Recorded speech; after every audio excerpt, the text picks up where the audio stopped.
मतदार यादी घोळाविरोधात मनसे महाविकास आघाडी नेते कार्यकर्ते रस्त्यावर उतरणार। उद्या फॅशन स्ट्रीट ते बीएमसी पर्यंत सत्याचा मोर्चा निघणार। शिवसेना उद्धव बाळासाहेब ठाकरे पक्षाकडून मोर्चाचा टीझर जारी।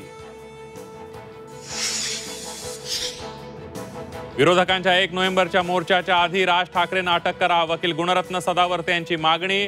बॉसला मारा या राज ठाकरेंच्या वक्तव्यानंतर सदावर्ते आक्रमक।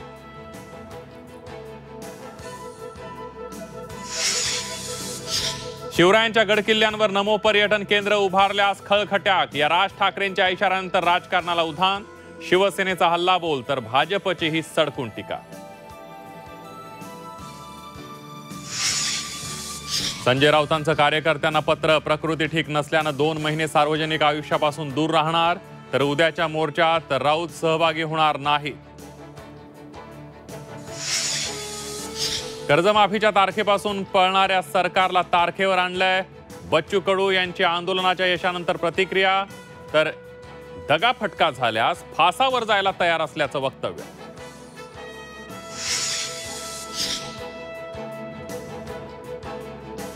कर्जमाफीसाठी जूनची मुदत म्हणजे शेतकऱ्यांची फसवणूक, मनोज जरांगे पाटलांची सरकारवर टीका।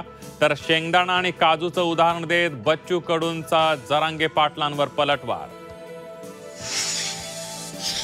शेतकऱ्यांनी वेळेत कर्ज फेडण्याची सवय लावावी, सारखं फुकटात कसं चालणार? बारामतीत कर्जमाफीवर अजित पवारांचं वादग्रस्त विधान।